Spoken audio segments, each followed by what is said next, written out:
Hello my strong friends. In today's video, I am going to give you the most extensive review of what you need to bring to your powerlifting meet. This will probably have some application to other strength sports or maybe even other competitions, but this is what I've learned is necessary to bring with you on the day of your meet, or with you if you're traveling to a meet where you need to stay in a hotel or something. Maybe something like nationals, which is coming up this week. Finally, I'm at meet week and I'm ready to go. I'm feeling good. I need my period to come so that I know exactly how much I'm gonna weigh when I need to weigh in. Anyway, if you're new here and you enjoy any part of this video, please do subscribe to my channel. I talk about powerlifting, general fitness, all kinds of like getting strong kind of thing. Subscribe if you're new, and if you like this video or find it helpful, please do give this video a like. It helps out the channel a ton. Okay, before I tell you any more personal details, let's get right into everything you need for your meet. I am so organized in preparation for this video that I've broken it down into 5 categories. 1 is apparel, 2 is equipment, 3 is paperwork, yeah, you need it, 4 is just general things that don't fit in any other category, and 5 is food and drink.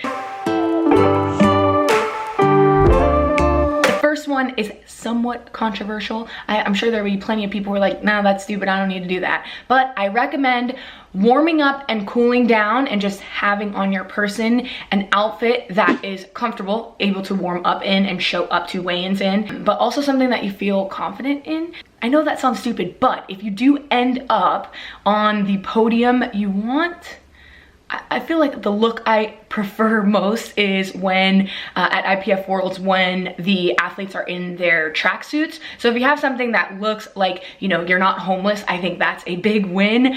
Just like some sort of athleisure or something that's nice, maybe a t-shirt and a jacket. Still athletic, I think. Some people will dress up for the award ceremony. I don't think you need to go that far, but something to where you don't look homeless into actual apparel that you'll be wearing during your time on the platform. First is a singlet. This is a pretty obvious one. Second is an under singlet shirt. I like to actually wear a crop top so that I avoid bunching under my shirt, but you can, you know, choose any. I suggest something more form-fitting so that's not too baggy under your singlet. If you're a woman, you're gonna need an under singlet shirt for all 3 lifts. If you're a guy, you only need it for the squat and bench. Yeah, it's not fair. I agree. Next, you want to bring underwear. I don't think they ever like actually check your underwear, but during your equipment check, you might be asked to show your underwear. Apparently, freeballing is not really allowed. So just keep that in mind. You're gonna wanna bring some underwear and bring that during your equipment check, obviously. Undergarments, also socks. You're gonna want 1 normal pair of socks and 1 pair of deadlift socks. Your deadlift socks must come to about or just under your kneecap. I recommend bringing trainers so that you're warming up and moving around, walking to warm-ups and all that. Maybe bring some slides in between lifts if you don't wanna throw in another pair of shoes and tie your laces. Slides will come in handy in the back. And then of course your shoes for the squat, bench, and deadlift. So if you wear heels for the squat and bench and you wear flats for the deadlift, bring all your shoes. Obviously, you know that. Of course, every lifter is different. Some people use belts, some people don't. Equipment that you will need to show for equipment check will include all of the apparel that I just mentioned, aside from the outfit that you're not wearing on the platform, but also your belt. You know what to do. Knee sleeves and wrist wraps. If you wear those, then bring them with you, and you're also going to bring them to equipment check so that your federation knows that you're not trying to get over by using some sort of equipped lifting thing that's illegal, because you're not a cheater. Now for the most boring category of all, we have paperwork. Yes, there is a ton of paperwork that you're gonna have to remember to bring so that your day goes smoothly. First thing, most people forget this, is your ID. They need to verify that the lifter who is on the piece of paper with the corresponding USAPL number or membership number is indeed you. So they will check your ID. Don't forget that. Bring your wallet. Also bring a copy of your membership card, or you can just have it on your phone. I always do that. You're gonna need a coach's or or a handler pass. So anybody who's going to be in the back room with you, you've already paid for access to be there, so you will get a wristband, but you're going to need an additional wristband for your coach or handler. Usually this costs money as well. It's not a huge fee, but expect to pay like 10 bucks or under, hopefully under, for your coach's wristband. Other things that aren't necessarily required by the federation but might be helpful for you to bring and have printed out are something like an attempt card. The federation will give you an official attempt card at weigh-ins, but you might want to print out your attempts and plan your attempts. This is what my attempt card looks like for nationals. I have no secrets. You guys can know what I'm wanting to hit during nationals. So you might want to find something like this to kind of calculate your attempts and also calculate your warm-up so that you have a plan. We usually come up with a plan for not feeling too good, and a plan for I'm feeling pretty good, and a plan for I'm going balls to the wall. If you're one of our athletes and getting ready for a meet, we just developed this. If you're interested, I'll leave my coaching information down below. If you are really bad at counting kilos, I recommend to bring a kilo conversion sheet. You can find them online, and a loading chart as well. A loading chart is something that will tell you what plates you actually need to load, so you're not doing math all day. In addition to this, bring a pen and a notebook just in case you need to take notes, just in case. Just bring it, just have it on your person. AKA random things that don't fall in any other category. First thing is baby powder. A lot of beginner lifters see Kim Wall for deadlifting 1,000,000 pounds and they're like, why do you have chalk on your legs?